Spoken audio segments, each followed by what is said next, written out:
The next gem from the scriptures I'd like to discuss is the word adoption. This word means so much more than our current understanding of adoption. When we hear this word, we think of the process of legally adding an orphan into a family who was not biologically related. And while this is true in the sense that when we are saved, we join the family of God, however, this is not the biblical meaning of adoption. The adoption God is talking about is so much more.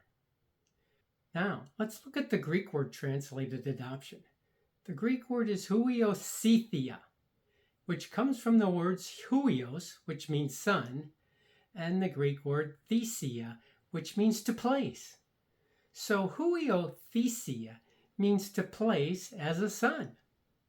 And this placing as a son is used in our Bible, does not refer to taking in and bringing up other people's children. No, the biblical process of adoption, or the placing as sons, is described in Galatians chapter 4, verses 1 to 7. This placing as sons affected those who were already family members, but were considered children. Let's read Galatians chapter 4, verses 1 through 7. Paul says, "Now I say that the heir, as long as he is a child, differeth nothing from a servant, though he be Lord of all, but is under tutors and governors until the time appointed of the Father. Even so we, when we were children, were in bondage under the elements of the world. But when the fullness of time was come, God sent forth his Son, made of a woman, made under the law, to redeem them that were under the law, in order that we might receive the adoption of sons. And because ye are sons, God hath sent forth the Spirit of his Son into our hearts, crying, Abba, Father. Wherefore, thou art no more a servant, but a son. And if a son, then an heir of God with Christ." There you have it. The scriptural process of adoption was not the modern concept as we know it today, but rather the placing of a child already belonging to the family into a position of authority and privilege upon arriving at maturity. This custom is seen reflected in the story of the prodigal son, to whom the father divided his portion of the inheritance. Paul points out the fact that Israel, under the law, was similar to a child in his minority, at which time he differed nothing from a slave. But when the fullness of time was come, and God's Son had come to redeem those that were under the law, the people of God were made sons.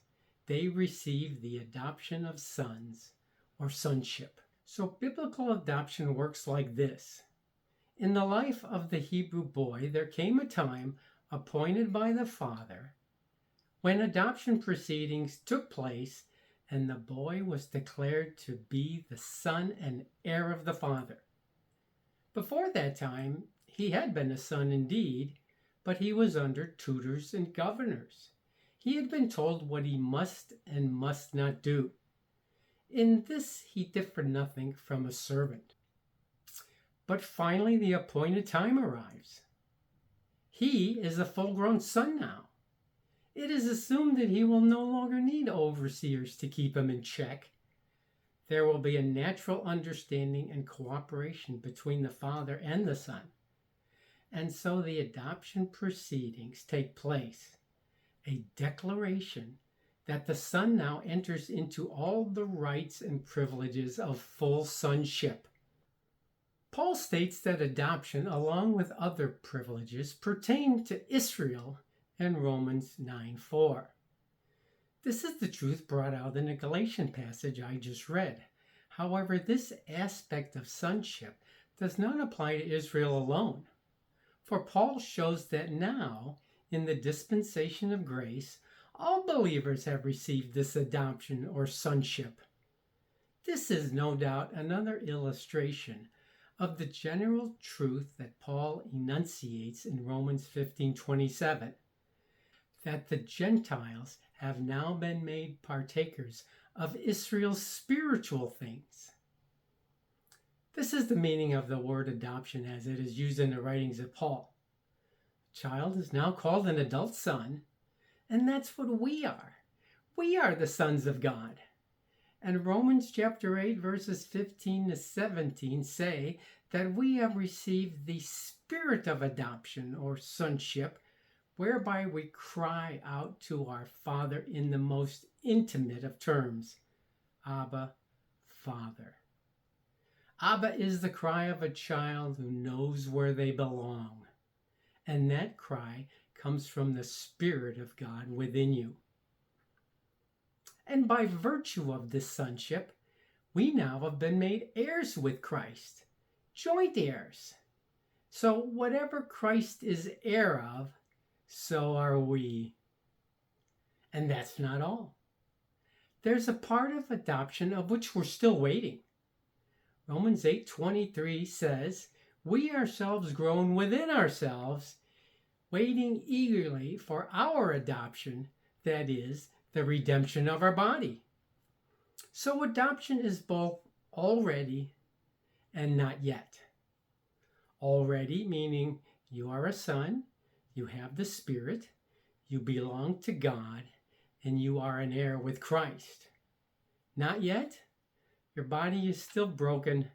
Creation still groans. The redemption or setting our bodies free is still coming.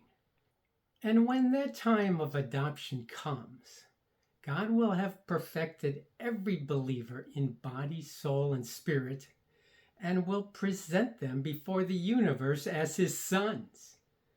This is what Paul means in Galatians chapter 3, verse 4, where he says, "When Christ, who is our life, shall be made manifest, then shall ye also be manifested with him in glory."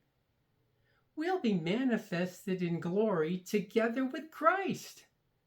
And in Ephesians 2:7, Paul says that in the ages to come, he might show the exceeding riches of his grace in his kindness towards us through Christ Jesus. Being made sons and heirs is certainly exceeding riches of grace towards us. That's incredible. God places us as adult sons with all the rights and privileges accorded thereto, including being a joint heir with Christ in all that he is heir to. Then one day our bodies will be adopted or placed as sons in the very place where Christ is, in glory. Wow. Adoption is truly a gem from the scriptures.